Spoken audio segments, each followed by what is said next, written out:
Lori has had a lifelong fear of what she said has made her life miserable. What is your fear? I have a very, very bad phobia of loud, sudden noises. Where did it come from? I was in a gas explosion when I was around 2 years old, which I don't remember the explosion. But what kind of noises do what to you? Very loud, sudden noises like a balloon breaking, even a cork popping off a champagne. Give me some examples from your life. Fireworks. Thunder is the worst. We moved to Florida recently, and it's just totally destroyed my life. So what do you do with this fear? I go in the house. When you hear a crack of thunder, what do? I stay in my house. I put earplugs in. I got a headphone. I have a special room I have to go in. I won't go outside if I know there's going to be... Suppose you're at a restaurant with a group of friends and a car backfires. What would you do? I've left restaurants, Sally. You run out of the restaurant? I have literally run out of a restaurant in the middle of dinner. My goodness. Very, very slowly. Now, this is clinical hypnotist Tom Silver. Tom Silver works with clinical people. He also works, I guess, on television. He's the author of a how-to book on hypnotism. How does hypnosis help someone who has a fear or a phobia? Well, hypnosis can help you by helping you to relieve the anxiety or the emotion that's actually in the inner part of our mind, the inner core of our brain. You know, when a negative experience happens, that emotion can actually become recorded into our subconscious, and our subconscious identifies with our conscious thoughts. Therefore, even if she thinks of a balloon blowing up, the anxiety will come out almost as strongly, if not as strong, as if she just thinks about it. Right. So thinking about it is the same as hearing the balloon pop. Right. Okay, you are willing to let Tom hypnotize you, right? Yes. Okay, we are going to see, I don't know how we can do this quickly. Well, yeah, hypnotherapy sessions to remove trauma or emotion. Actually, it's a number of sessions usually to neutralize that emotion, to replace that emotion.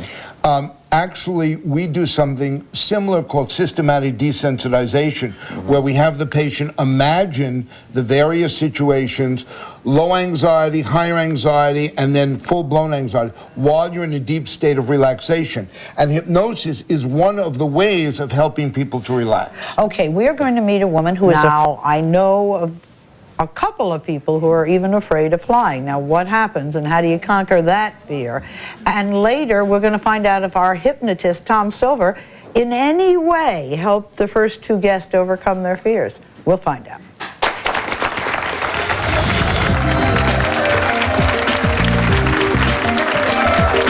And it goes all the way up into the air. And now 3. And as that hand is in the air now, that's the old fear you're letting go of sounds, of noises. And when I touch the hand, you will release that negative, useless old emotion out of your life. Sink or swim. That's why they call it flooding. All right, so we got that. We're going to now the hypnotism.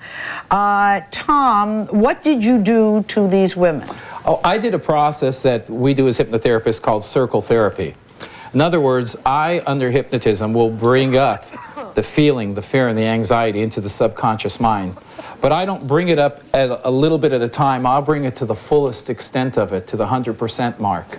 And then I'll release it out of the subconscious. I tie it into a physical movement in the body that we call an ideomotor response, which is tying in a subconscious suggestion into a physical movement. Okay. So then once I remove 50% of the anxiety, I'm able to monitor the emotion by not letting the client feel it in their mind, but monitoring it, moving it into their body.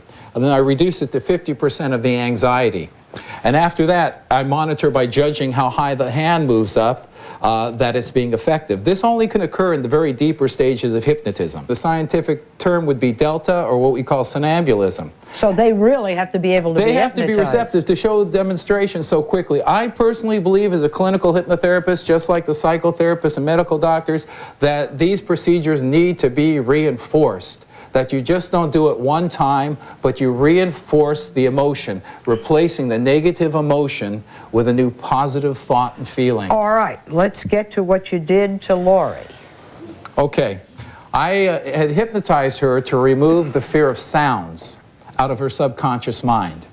And by doing that, 90% of the emotion is going to be gone. The conscious mind might still want to create it if they don't let the process work.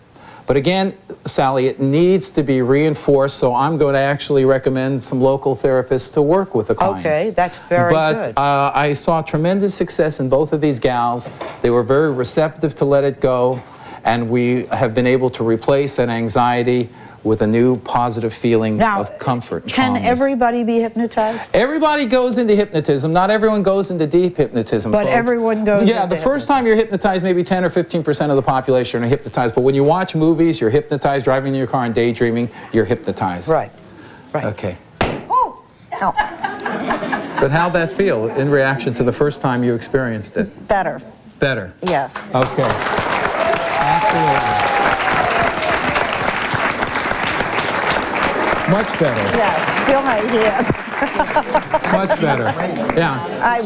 I wouldn't have stayed here before. She would not have stayed here before this one. Before she would have run Yes. out of the studio. Thank would've. heavens you didn't.